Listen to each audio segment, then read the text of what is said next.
As we make our way towards Salem, I examine the rewards gained from uncovering this mystery, and more particularly, the Dragonstone. It pulses in my hand, alive, almost aware. Holding it, I feel stronger, more grounded. I think it over for a moment, and the answer becomes clear. This gem would suit Harvek perfectly. He fought bravely in the underground. That night, I reserve an entire tavern for my men and myself. Food and drink flow freely, laughter briefly drowning out fatigue and scars. I make sure to reward those who help my comitatus prosper, for their loyalty and efforts deserve to be acknowledged. I approach Renkailan and place an arcane scroll and an ancient tablet on the table. I found these in the underground passages. I hope they will help you make progress with your project. Thank you, Vagrus. I hope so as well. Hardly have I stood up when I sit back down at Garrick's table, where he is cleaning his weapon. For your loyal service and efficiency. In addition, I found this gadget while searching the machine. Thank you, Vagrus. For Vorax, it is simpler. He helps in the kitchen, and I order that he be allowed to experiment with certain dishes, even if there is some waste. I have seen Finderath stand against her own people for humans of the Empire on several occasions now. Lately, I have observed what catches her eye in the markets, and she is like all dragons. She likes jewelry and precious stones. Oh my, you know how to make a girl's heart beat faster. She smiles innocently as she takes the jewel. Of course, I realize that you expect me to use my magic on it to create something interesting. Not necessarily. In that case, thank you. I have this for you as well. All right. You know, I like it, but is this proper? We are in a professional capacity here. Oh no, it's just my way of rewarding you for your services. I do appreciate the gift. Thank you for doting upon me so. I will wear it sometime in the future. Scorner seems pensive, surrounded by several empty bottles. I approach him with a crate of mushroom beer in hand and place it in front of him. Scorner whistles when he sees the large stock of mushroom beer. Keen to make me happy, friend, or interested in numbing my senses? Know what? I don't care. My bones ache, my old wounds ache, and this will help me sleep better at night. It's much appreciated. I noticed you were lacking some company. The mercenary laughs heartily while playing with the Makoru. Then he heads over to me. Too kind, friend. Much too kind. But I can't take them. I mean no disrespect. It's just that I do not want to be responsible for anything so loyal ever again. I lost a lot of people who believed in me, who followed me, and these animals deserve someone better. Someone who won't fail them. I will play with them as long as they are around, though. The rest of the evening went by in good spirits. It feels good.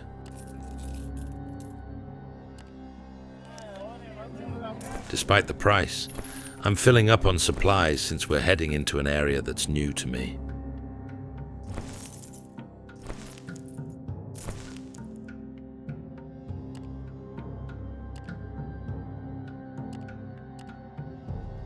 The journey feels strange. Knowing that a gargantuan structure lies beneath our feet is unsettling.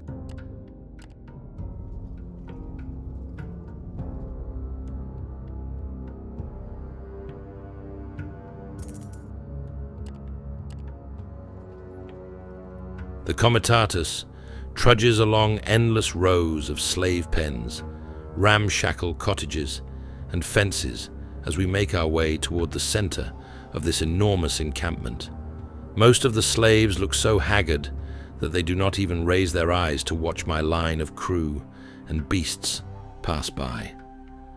The slave handlers and guards appear equally cruel and bored. One such fellow hails me as the comitatus reaches the large open space at the foot of the tall tower, rising at the center.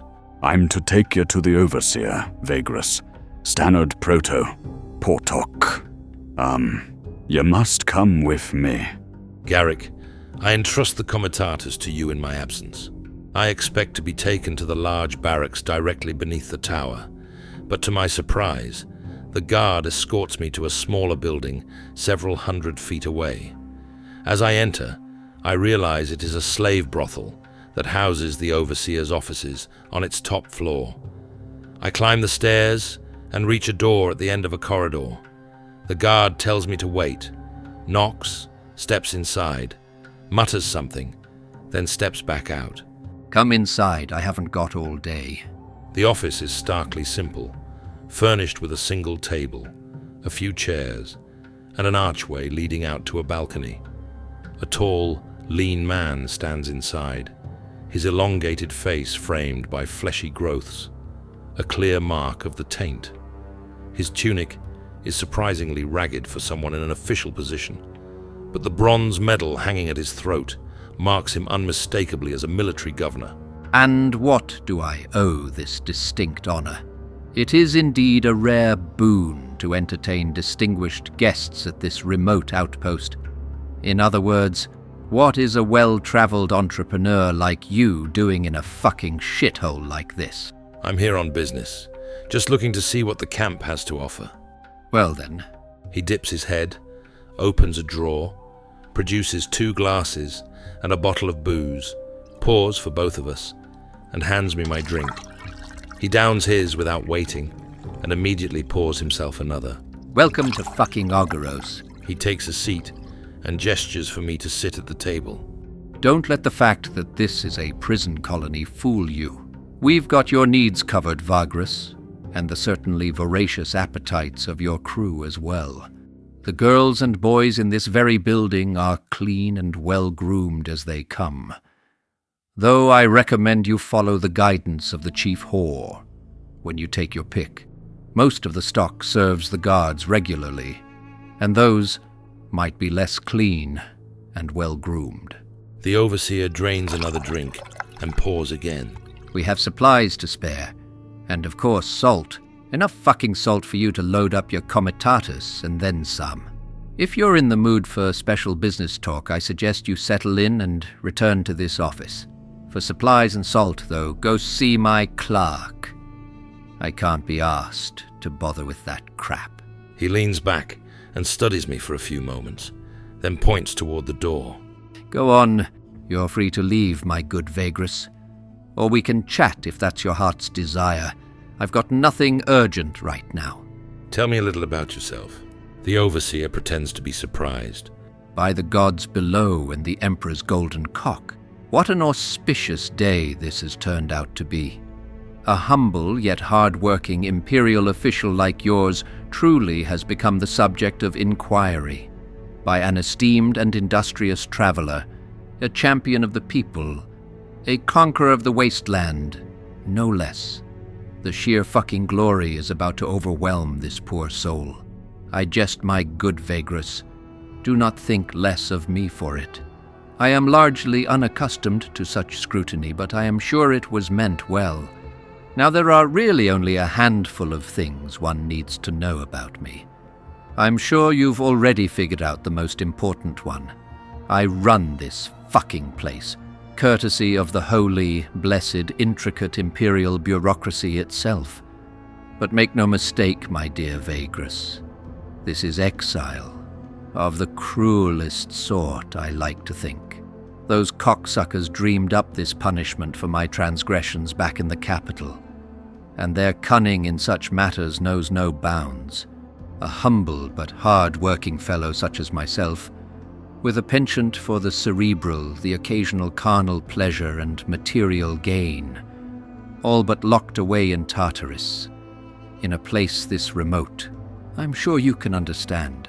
The overseer smiles knowingly at me, and idly plays with his glass as he continues. And yet, I may still have connections abroad, as well as the aforementioned taste for the cerebral, the occasional carnal indulgence and material gain. You might find that I can make things happen back in the big cities through channels of my own, things you could not achieve on your lonesome. I would be delighted to do business. What can you tell me about the vortex north of here? That fucking thing? If you wish to be enlightened as to who put that pesky little cloud there and why, I can't help you. I'm just as much in the dark about the whole matter as everyone else. Curious about what could be inside. Want to take a peek? Be my guest, but leave everything of value here beforehand, for safekeeping, just to be sure. The Overseer's devilish smile betrays his jest. In all seriousness, though, I know what most others know about the matter. It's called the Vortex. It doesn't seem to move. Well, it hasn't budged since my posting here, at least. This fucking place, I can assure you, it makes an ungodly clamour from time to time. And when it does, a piece of it tears off and wreaks havoc in the general direction it moves. The camp's been hit a few times. The less sturdy buildings collapsed. So you might wonder why they built it here in the first place. In essence, my good Vagrus, the salt is your answer. When weighed against that powdered delight, the lives of a handful of ragged slaves, or even that of a hard-working overseer, are worth nothing, unfortunately. What about the salt production? Ah, the bounty of this province. The white gold that can make even the shittiest food taste, well, less shitty. Nowhere has salt been mined so extensively throughout the glorious history of our great empire than here. Except, of course, and this they won't tell you, the Auguros work camp, or rather its predecessor outpost, was never a particularly profitable enterprise. Yields were middling as shit, and the fucking salt was killing the fucking miners. Here, it's very different from the other lake bed to the west, where supposedly everyone strikes rich after a couple of swings with a pickaxe and then bathes in salt if they feel like it. Or they would if the fucking dragon people cared, but apparently they don't. At any rate, that's a whole different story, and I'm sure you've been bored half to death by it already. Would it be possible for me to set up my own operation here? Maybe by obtaining mining rights? Unfortunately, my good Vagrus, no. You see, the shitheads back home decided a few hundred years ago that in order to make this salty endeavor remotely profitable, they would exclusively apply slave labor here. So the camp was set up to be a prison colony, and by extension, a mining operation. 2 birds with 1 stone, they say, and this fucking stone has turned out to be somewhat of an earner in the present scenario, I can tell you. Not for me, of course, nor for any of the thousands of unfortunates, criminals, prisoners of war, or political captives we keep here. Do not steal any of the fucking salt if you don't want to end up among them, Vagrus. Though I only care about the places we currently harvest at. So, feel free to scrape together what little you can out there way south of us. Is there anything someone like you might need me to bring back? Ah, yes. I might have hinted at certain needs, have I not? You may have heard about a white powder that looks not unlike salt, yet is altogether different in nature and application. Even though I must admit the principle of improving one's life offers something of a parallel between the two. And while I have been loath to even look at one of these powders, I am admittedly far more attracted to the other, if you follow my drift, my good Vagrus. There is an awkward silence for a few moments. Do you mean moon dust? Of course I am, my good Vagrus. What else would I be talking about? Really, sometimes you are very dull, but that is beside the point. If you bring me my beloved powder, I can give you something that is in abundance here. No, not salt. That is not mine to give. Slaves, on the other hand, go look around the camp. Then come back here if you have some on you. Oh, I almost forgot. I have a package for you. When I explain to the Overseer what the Prefectus of Avernum has tasked me with, he raises his eyebrows and pours me a drink. What fucking great news. He takes the package, produces a nasty dagger, stabs a hole through the leather wrapping, pokes his finger in, then pulls it out and brings it to his nose. Ah, His eyes roll back for a moment, and his whole body seems to relax. He tosses the dagger onto the table, muttering something unintelligible, before his eyes flick open again. Now that is what I call a proper fucking bribe. And in return for the astonishingly heartwarming kindness, and as agreed upon, I will now have one of my men take you to the prisoner I am to hand over to you. His name is Laskar, not a fellow you would think too much of at a mere cursory glance. But I assure you, His Magnificence the Prefectus values this man to quite a fucking degree. So it behooves you not to lose him. True to his word, the overseer orders one of his guards to escort me to a holding cell at the bottom of the very building that houses the offices and the warehouse. There, I am handed over a bound prisoner who looks worse for wear. Laskar is a short, balding, pot-bellied hairy man, dressed in nothing but a filthy loincloth. The bruises and scars covering him tell a clear story of abuse, reinforced by his constant mumbling and seemingly uncontrollable shaking. Having decided not to ask question, I take Laskar and leave him with my own guards. I have no desire to linger in this place any longer. Nevertheless, when I see the price of salt compared to Salem, I order my men to purchase their entire stock, and also make the journey to House Darius.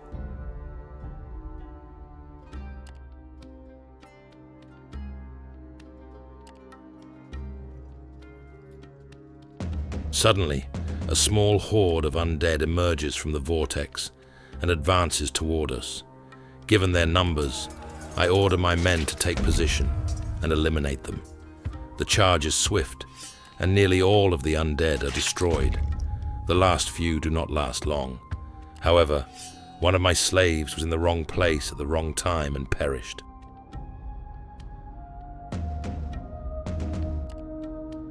It is absolutely fascinating. This massive magic is both incredibly stable and unstable at the same time. The source at its center must be immense. I truly hope you're not going to make us sleep anywhere near the Temple of the Sleepers, Vagrus. Why is that? To stay alive, to avoid being cursed by an army of ghosts.